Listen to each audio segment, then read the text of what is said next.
and my stream was actually really happening yesterday. Got a lot of people in it. So I had like a couple pages of chapter 7.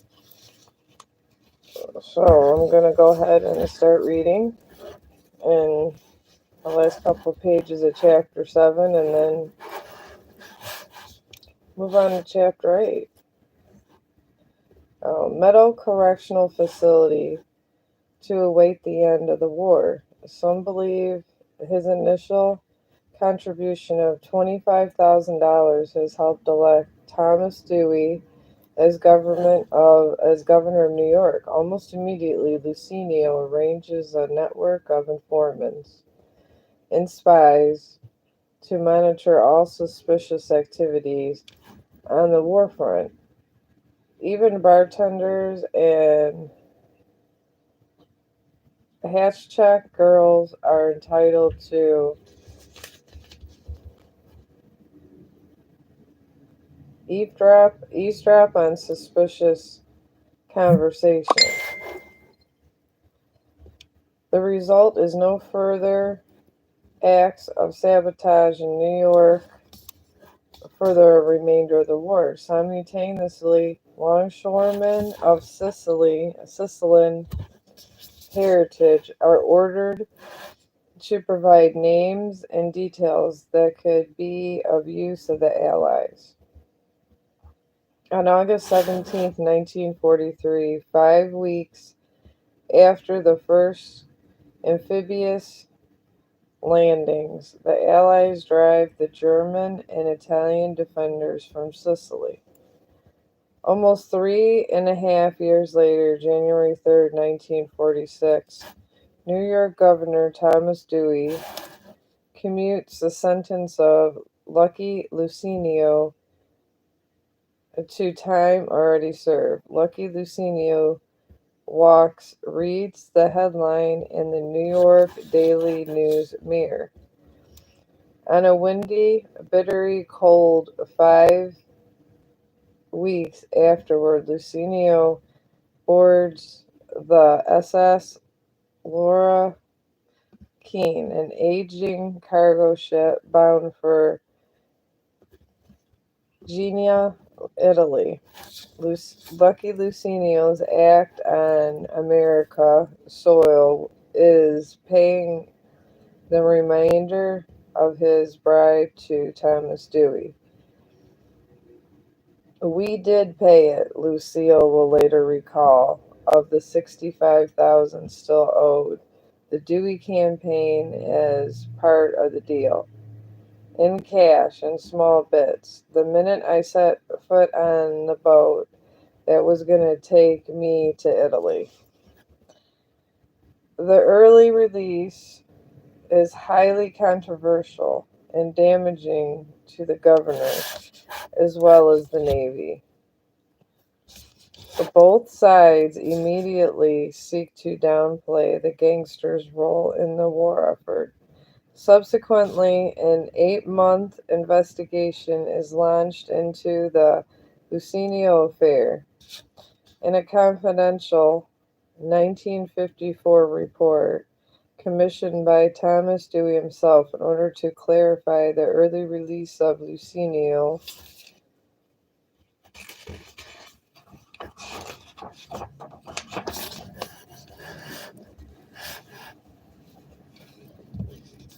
New York State Commissioner of Investigation William B. Hurlins concludes that as a result of the activities of Lucinio and his intermediacy, a network of contacts and informants was made available to the naval intelligence.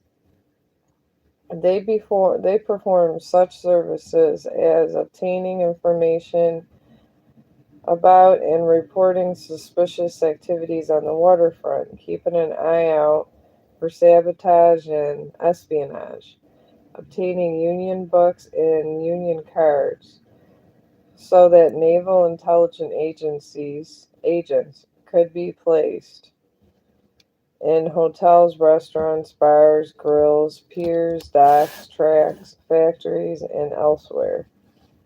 On November 22nd, 1954, 6 weeks after the release of Lucenio Report, acting director of Naval Intelligence, Rear Admiral Carl F.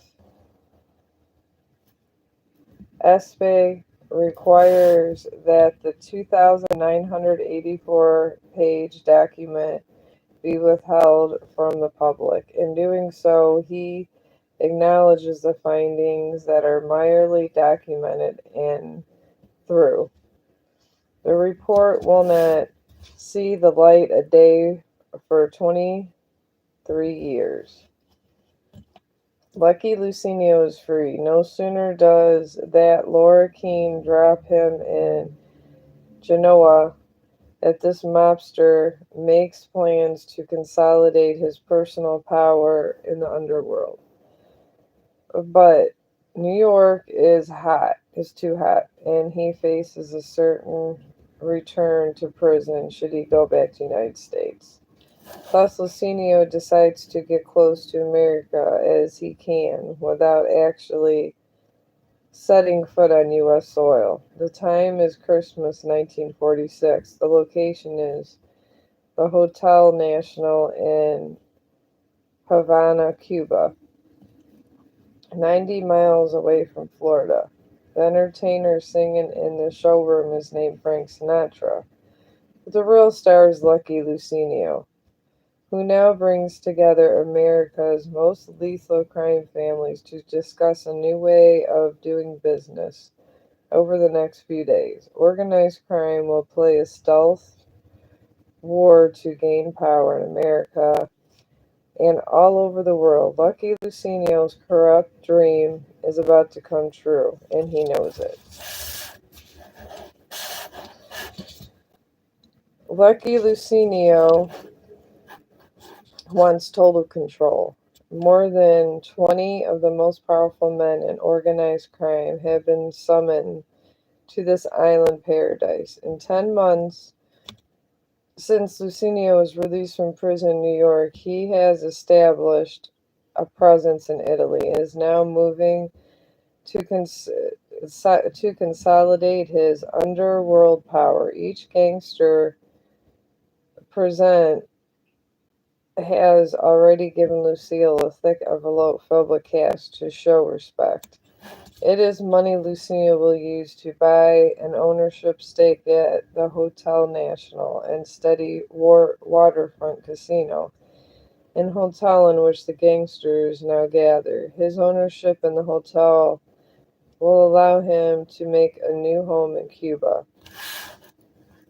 This week-long Hannah Conference is the first meeting of America's top crime boss since 1932. A single well-placed explosive device could radically alter the leadership of organized crime. So security is tight. Armed guards prowl in the hallway outside the conference room doors. The Hotel National was built for tourists, not locals, and the people of Cuba are forbidden from even entering its grounds. But during the conference, those restrictions are even more stringent. An entire Massive floor is off limits to other hotel guests, allowing the bosses to meet, drink rum, and dine without threat of interruption. In addition,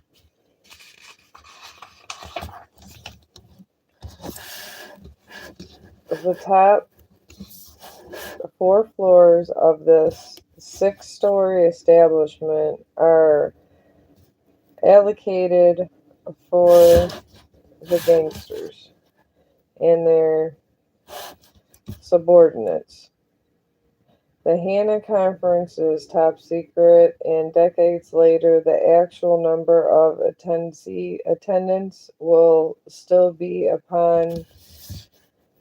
open to debate. But it is known for certain that the mafia leaders of New York Chicago, New Orleans, and Tampa are in attendance. Wives and girlfriends are not allowed to arrive until Christmas Eve. Officially, the gangsters have all come to see the young Italian crooner from New Jersey.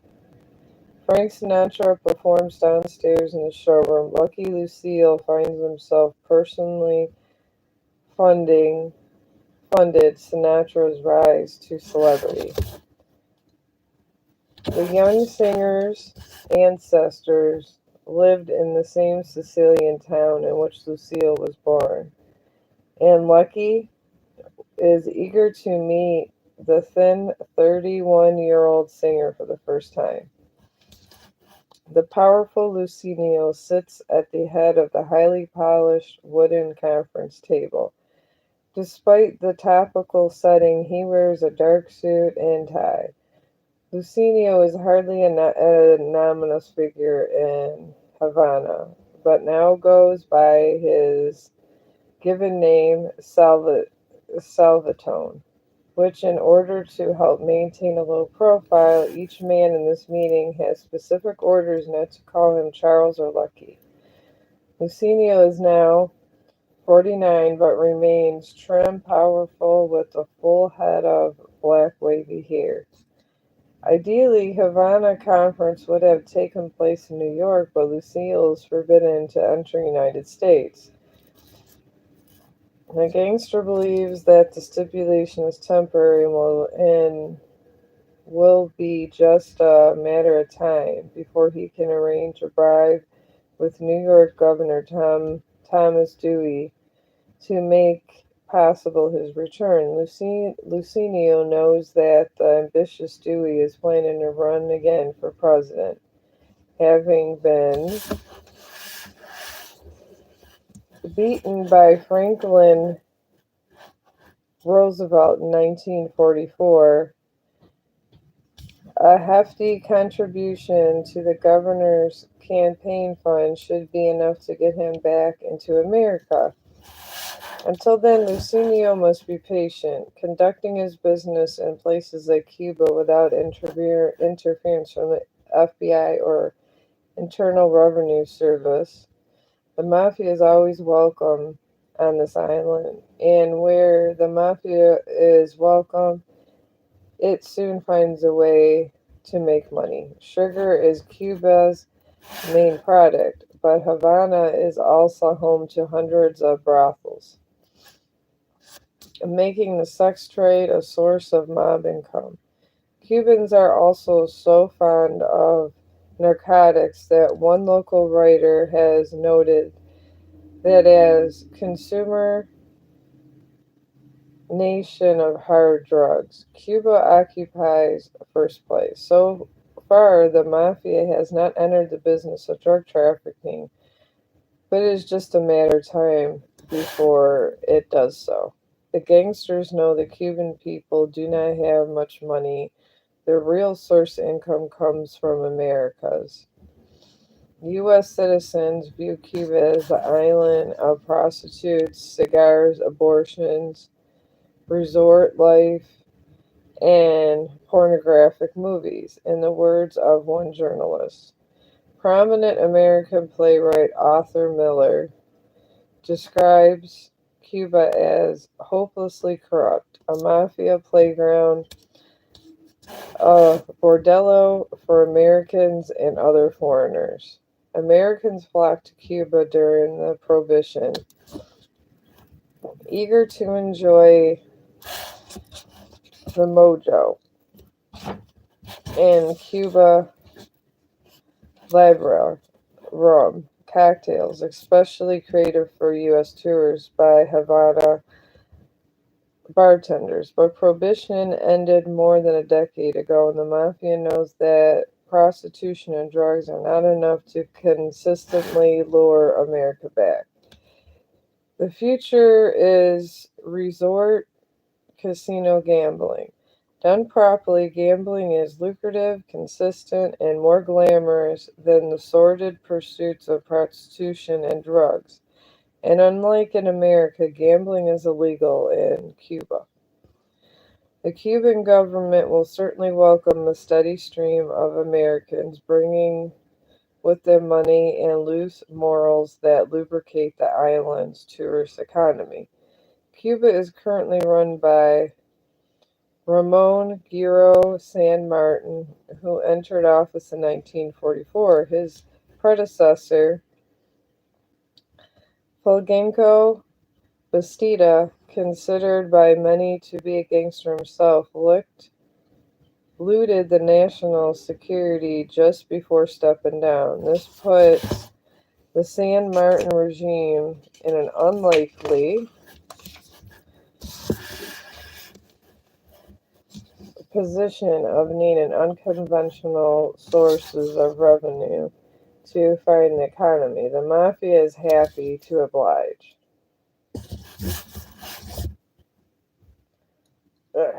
Fixing my hair. With hefty bribes and a piece of the action.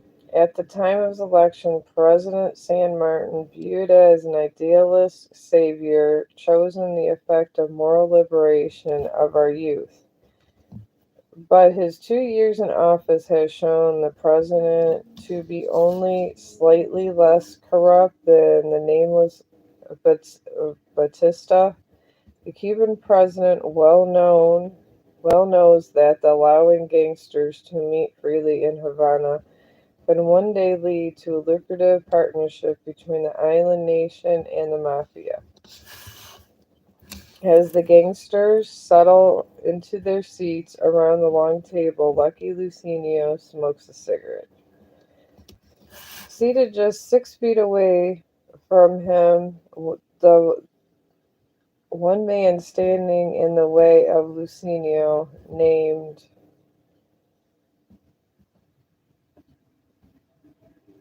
boss of all bosses, Vito Genovese, a longtime rival whom Lucinio often refers to as the Fat Pig. Genovese is a brutal psychotic and notorious for favoring violence over diplomacy. Once, after falling in love with a woman already married to another man, he solved the problem by strangling the husband on Manhattan rooftop. The widow married Genovese 12 days later, thus born just 3 days before Lucino. Vito Genovese has the strained face and receding hairline of a much older man. He is shorter by 3 inches, with a broad waistline and a thick black eyebrows. His suit is wrinkled and coated with fine layer of ash and from the cigar he now smokes. What Vito Genovese lacks in physical presence, however, he more than compensates for with conniving and guile. He's been through the same New York mob wars as Lucinio, whom he once considered a friend. In fact, the recent history of the New York Mafia can be traced to the actions of both men. In 1931, Genovese and Lucinio took part in the legendary murder of Joe the Boss Masseria at an Italian restaurant in Brooklyn. At the time, Lucinio served the Masseria's top lieutenant, but it was Genovese who engineered the complex hit that ensured he would personally take over Masseria's crime family. Normally surrounded by 4 bodyguards, the burly Masseria was mysteriously left alone at the table in Nuova Villa Tamaro. Even as Lucky Lucinio excused himself to use the restroom, suddenly a hit team consisting of Genovese Bugsy Siegel and Joe Adonis burst into the restaurant and gunned down Masseria, shooting him 4 times in the back, once in the head. The assassin brought Lucinio and Genovese to a leadership roles in New York underworld, but their friendship ended when Lucky was sent to prison in 1936. In Lucinio's absence, Vito Genovese became acting boss of the Lucinio family, but Genovese saw the role as a lifetime position rather than a temporary one. Lucky Lucinio never forgave him. In 1937, Genovese was forced to flee, and this is Genovese. There's a picture of him, and that's him. Looks like he's lived a hard life, that guy. Anyways, here we go. Alright. In Italy, to escape murder charges. Whereupon Lucio appointed his protege, Frank Costello, to run the family until his release. Vito Genovese prospered in exile, successfully creating black market operations during World War II. The totally immoral Genovese actually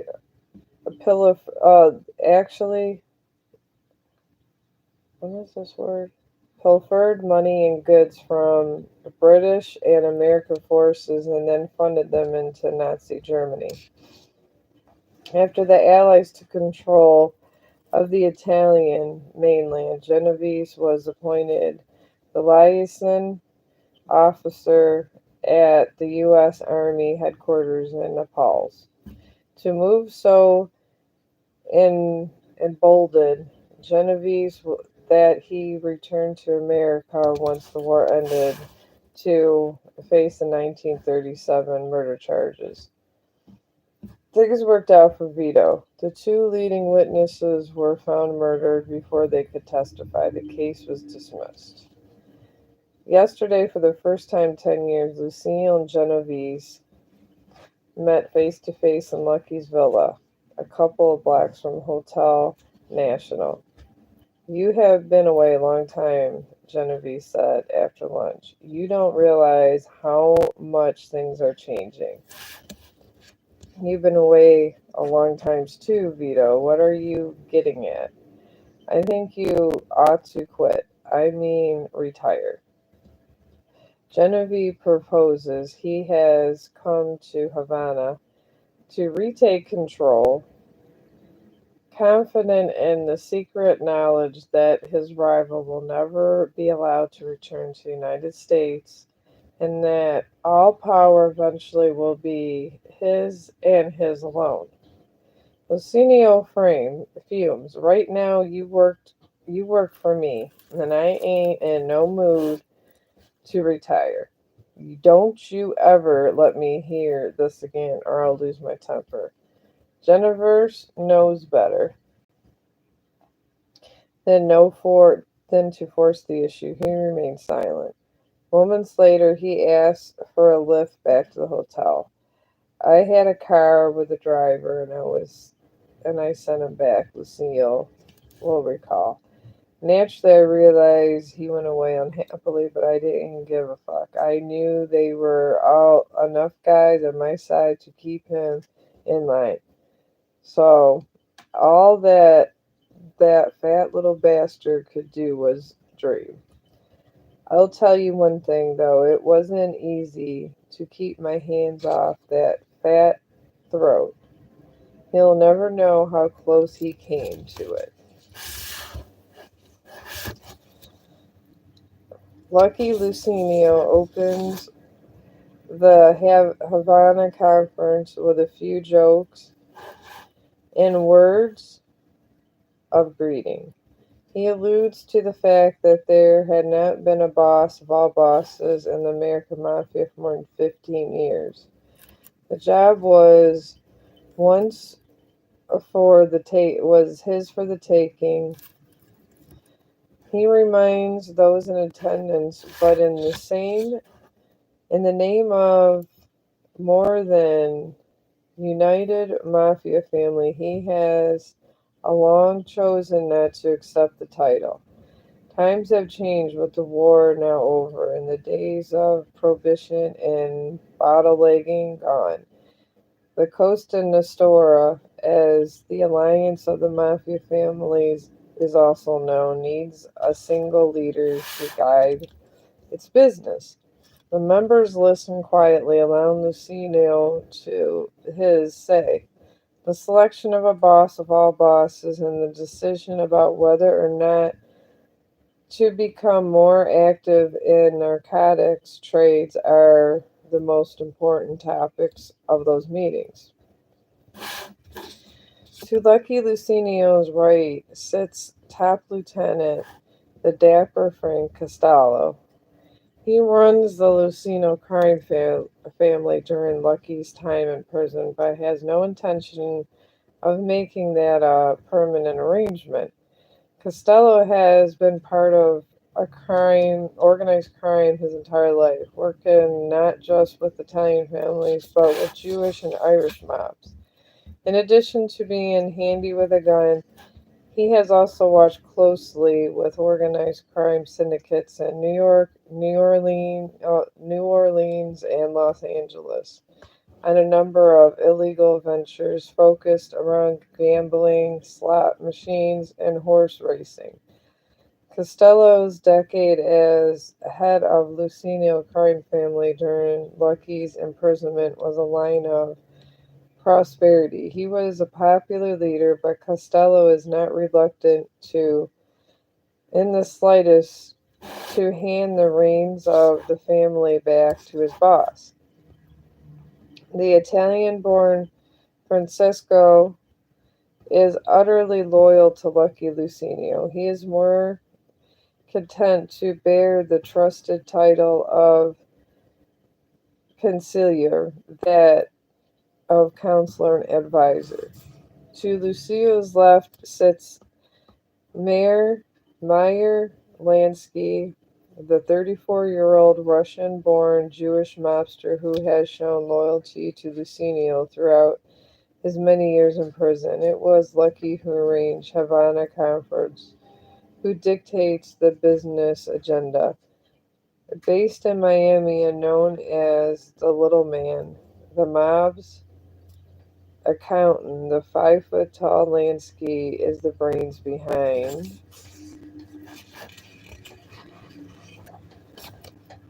National Crime Syndicate's cash flow.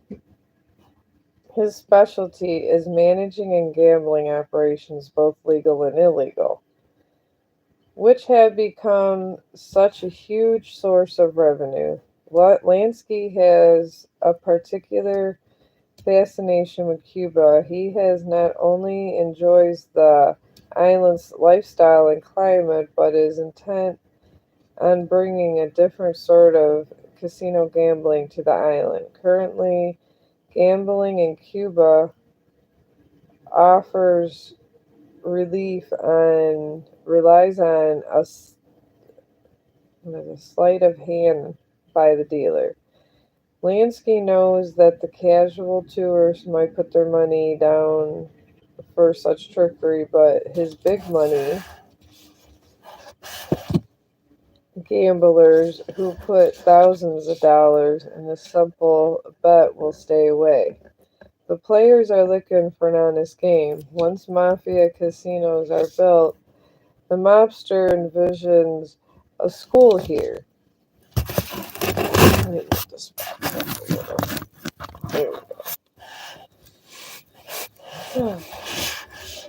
Gambler who puts thousands of dollars in a single bet will stay away. The players are looking for an honest game, but mafia casinos are built. The mobster envisions a school here in Havana to train card dealers to be straight. Unlike the Italian bosses seated around the table, Lansky and the Jewish representative from New Orleans Dandy Phil Castell will not be allowed to vote on any issues presented this week because they are not members of Unime Salama, but out of respect they are allowed to speak their mind. Lansky, in particular, has something very urgent that needs to be discussed. The problem is that trusted childhood friend and fellow associate Jewish mobster Benjamin Bugsy Siegel. Mayor Lansky, no, Meyer Lansky has long supported Siegel's attempt to turn a dusty truck stop in southern Nevada into a destination resort. And this is Meyer Lansky right here. That's him. And this over here is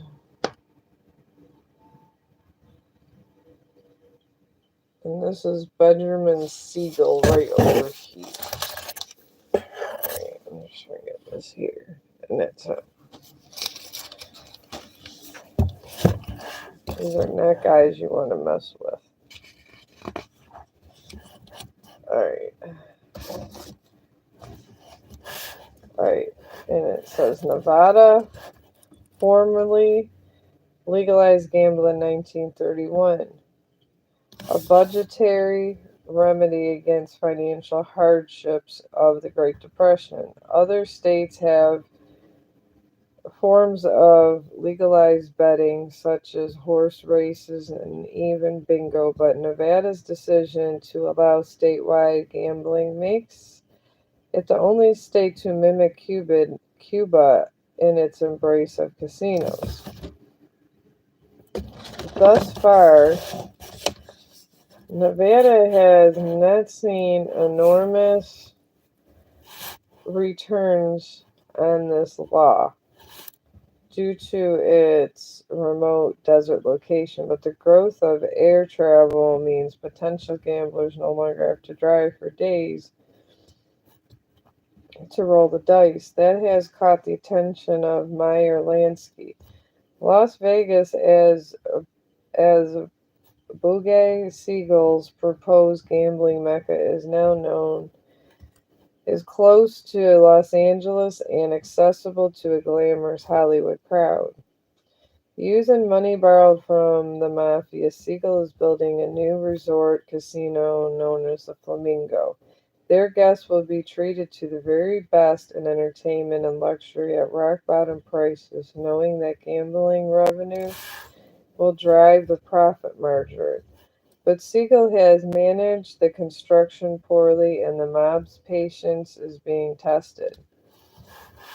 Cost overruns have been enormous, inflating the original price over $1 million, almost $6 million. Siegel has gone outside the mafia to seek loans, effectively taking his business into public realm. There are also disturbing rumors that Siegel is skimming money for his own enrichment. Siegel's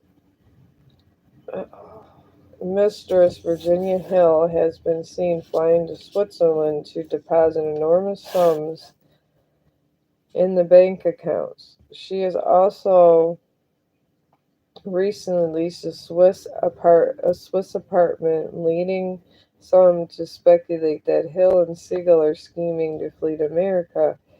There was one thing everybody was sure of. Luckily, Siegel will later recall one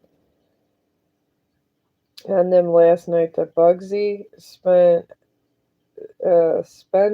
on the pillow with her. He spilled enough into her pink ear that the outfit at the top guys that could not cause plenty of trouble. The logical thing was to get rid of her. The same holds for Bugsy Siegel. Though most rooms at Flamingo are unfinished, the casino is due to open in just 6 days.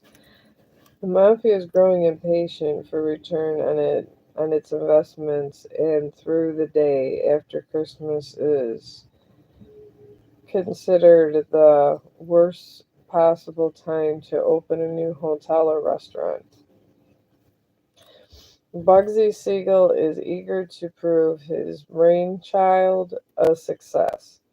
A late night phone call from Las Vegas to Cuba after the opening will inform the conference about its progress. And if the Flamingo is successful, every man in this room will cheer. If it is not, Bugsy Siegel will be killed.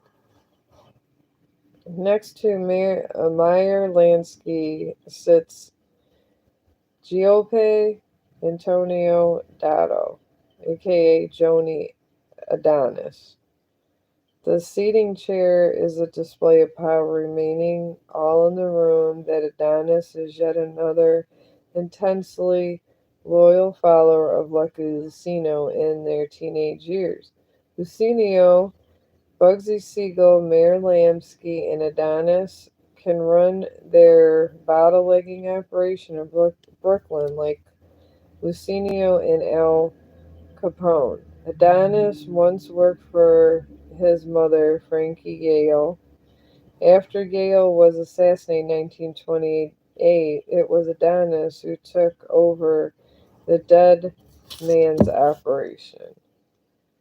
Okay, and this is Virginia Hill Hauser. And this is that girlfriend that got the room and all those Swiss bank accounts and everything. She is very pretty.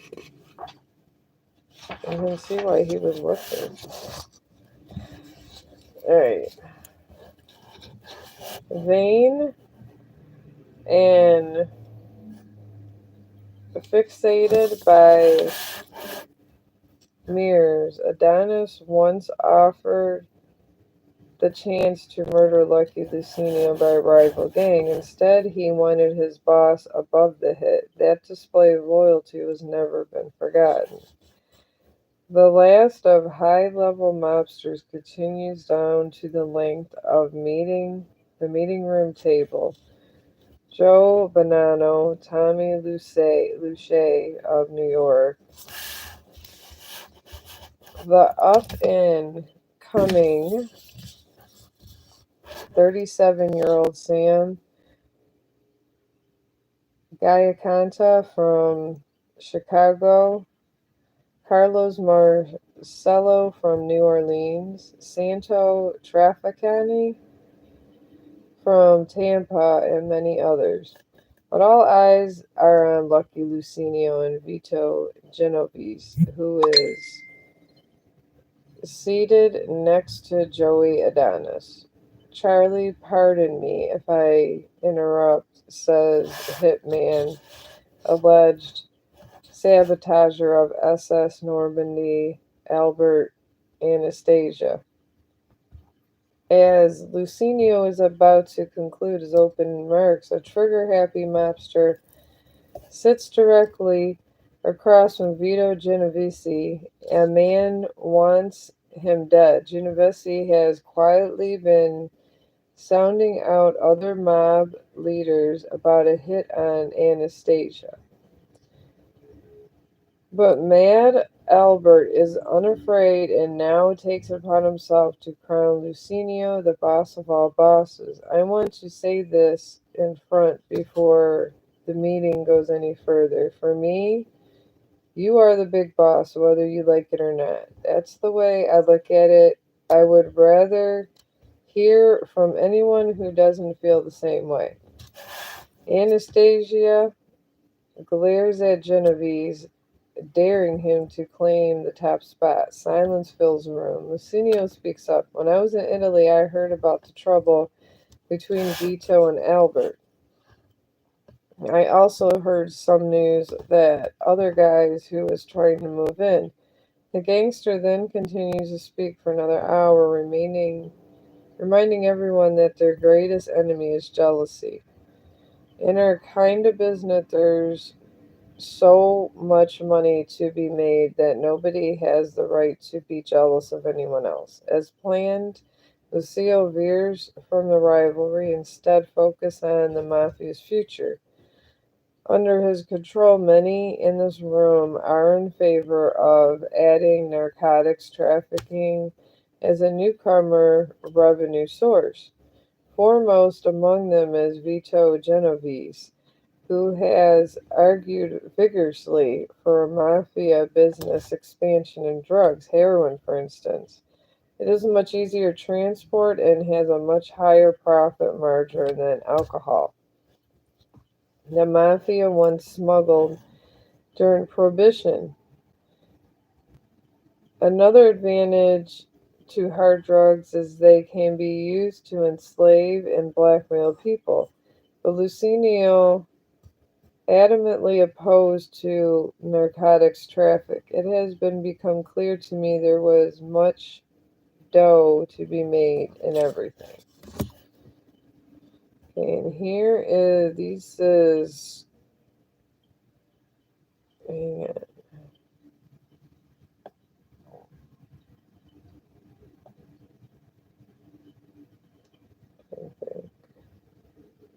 Okay. There's a picture here.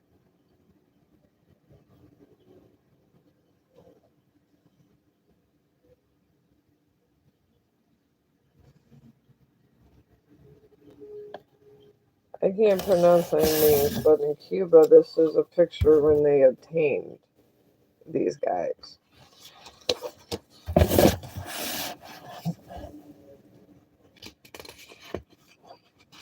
Alright.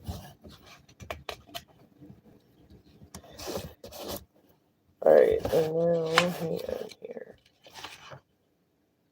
Okay, everything else we had, why ruin it with the dangers of playing around with it junk that would easily bring the feds down on us? He asked. People wanted to gamble, we helped them gamble. They needed booze, cigarettes, and meat during the war. We took care of that. Sure, here and there we would squeeze some guys. On the other hand, look at all that money we was putting in circulation just for another good business and buying our protection. There wasn't a politician or a cop who couldn't hold on to none of that money we paid off with that. They spent it as soon as they got it. And that was very good for the American economy. Lucinio looks to his left directly in the eyes of Mayor Lansky. Both men burst out laughing, followed by everyone else in the room. But the tension deflates. Lucky Lucinio knows that he has lost the argument against drugs, and all because Vito Guenasine quietly from the delegate to delegate before meeting, lining up votes in favor of narcotics trafficking. Advantage Genovese. Lucinia knows better than to go against the majority and quietly accepts the loss. Ironically, he well knows that his name will become associated with narcotics once the mafia begins selling junk as boss of all bosses. Federal authorities will treat Lucinio as the investigator of drug trade, thus Lucinio's attempt to return to America will be made even more difficult. Vito Genovese has engineered the whole drug thing to defeat the boss of all bosses. Knowing he has been defeated, Lucinio sits back down. Frank Costello leans over. Charlie, don't hit your head against the wall. Vito rigged it before the meet started. Frank was right. Lucinio would later remember Vito won that round. But Vito Genovese is not finished. The time is 4:00 a.m. Lucky Lucinio is going to bed after a long evening. The Flamingo has finally opened in Las Vegas. on a cold and rainy night, despite the presence of heavyweight entertainers Jimmy Durante, Xavier Cugat, and George Jessel. A few guests made the journey across the desert from Hollywood for the grand opening. Bugsy Siegel made matters only worse, verbally threatening customers and even evicting one group. Siegel's fate is all but sealed. Lucky Mayor Lansky, in a desperate attempt to recoup the monies lost by the mafia and hoping to save the life of good friend Bugsy, has persuaded Lucille and the other delegates to allow him a bit more time to come up with the last-ditch effort saving the flamingo, but the assassination clock is ticking. As the mob meeting in Havana comes to a close, Lucky Lucino is depressed. An old friend may soon be killed, and his organization might be out millions of dollars in Las Vegas. Lucinio begins walking slowly from the gathering. But Vito Genovese interrupts him, asking if they may talk. He invites Lucinio to his penthouse suite. The two men ride the elevator in silence. Immediately upon entering the room, Genevieve bluntly informs Lucino, I want half of it, Italy. What are you talking about? I set up the whole thing in Europe. Genevieve tells Lucinio the black market, the truck routes to Germany, everything is waiting for you when you get back. You're nuts, Vito. I ain't going back. I'm staying in Cuba. I understand, Genevieve responds. I heard that Washington knows you're in Havana and they're putting the screws on those jerks in Cuba to get you thrown out. There's gonna be so much heat that nobody can do nothing to help you, Charlie. You're gonna have to get out of here, go back to Italy by rights. Everything over there is half mine and I want it. Lucino's worst fears are confirmed. He is all but certain that Genevieve has tipped off the U.S. government about his stay in Havana.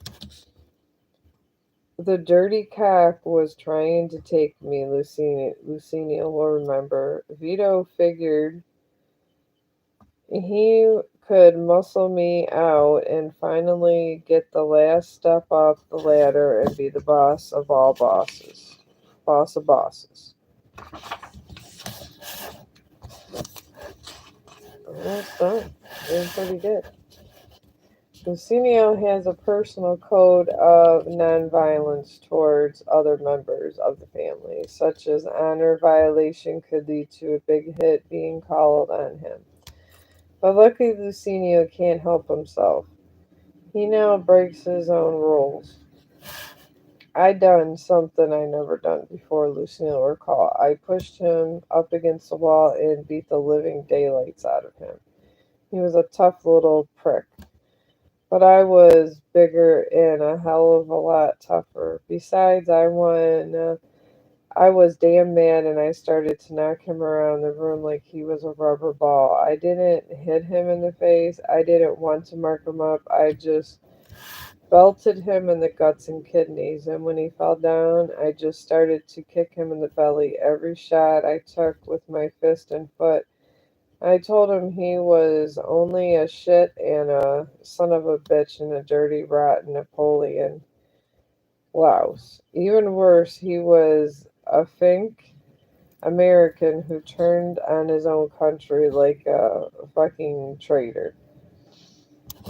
I beat him up so bad he couldn't get out of his room for 3 days.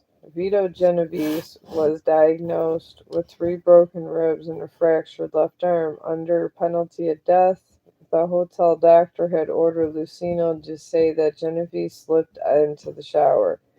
The Havana conference has come to an end, but things have not ended for Genovese and Lucinio. The date is February 23rd, 1947. Lucky Lucinio is enjoying Saturday lunch in the Vedado section of Havana, just around the corner from Hotel National, tipped off by Genevieve's. The American government is angered by Lucky's presence in Havana. Syndicated columnist Walter Winchell has published the mobster's whereabouts in the Swank,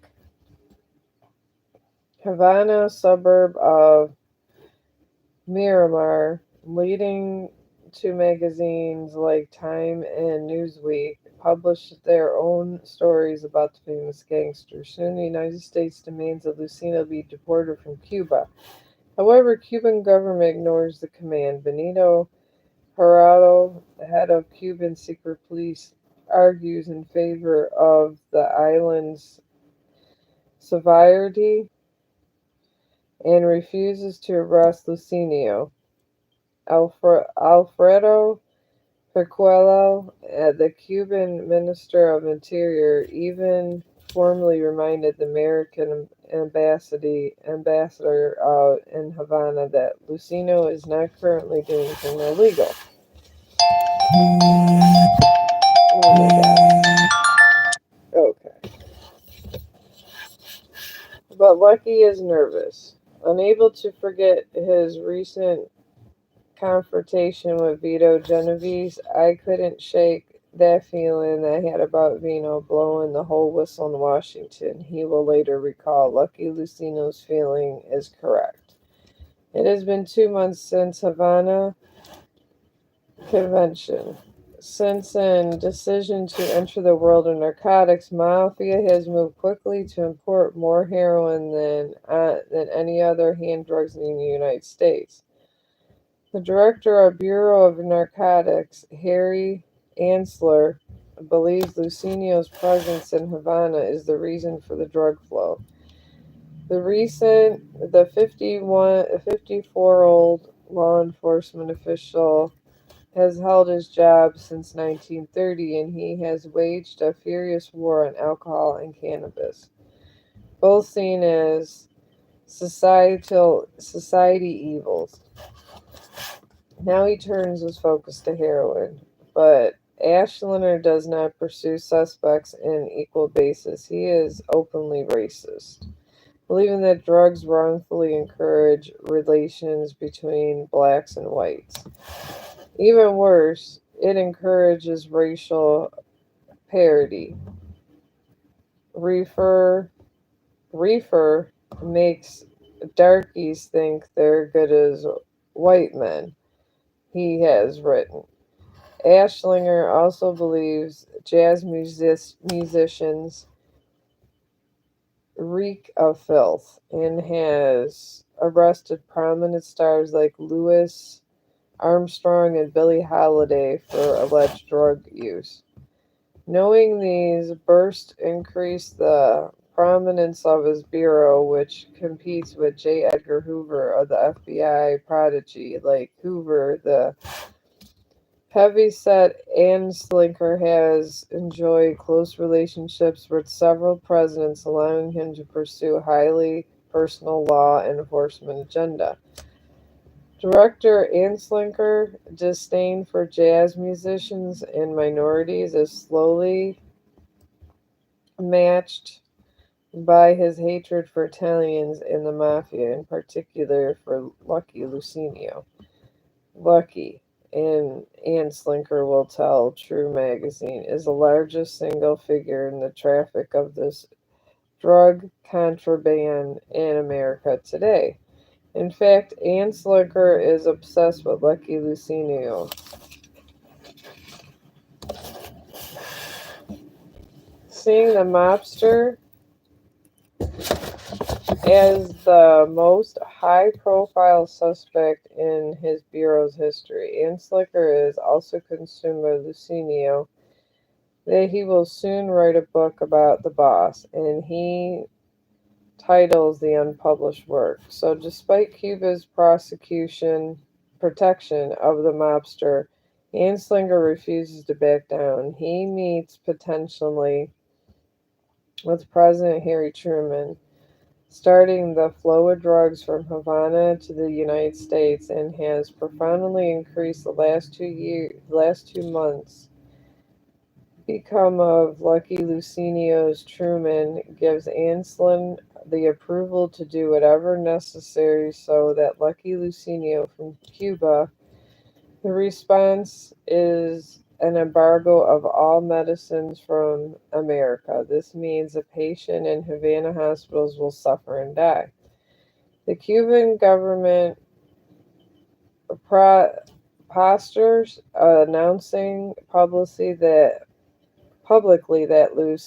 Lucky Lucille has nothing to do with the illicit flow of drugs in America, but the corrupt politicians can only hold out for so long. Finally, Cuba buttles to Anslinger and Truman.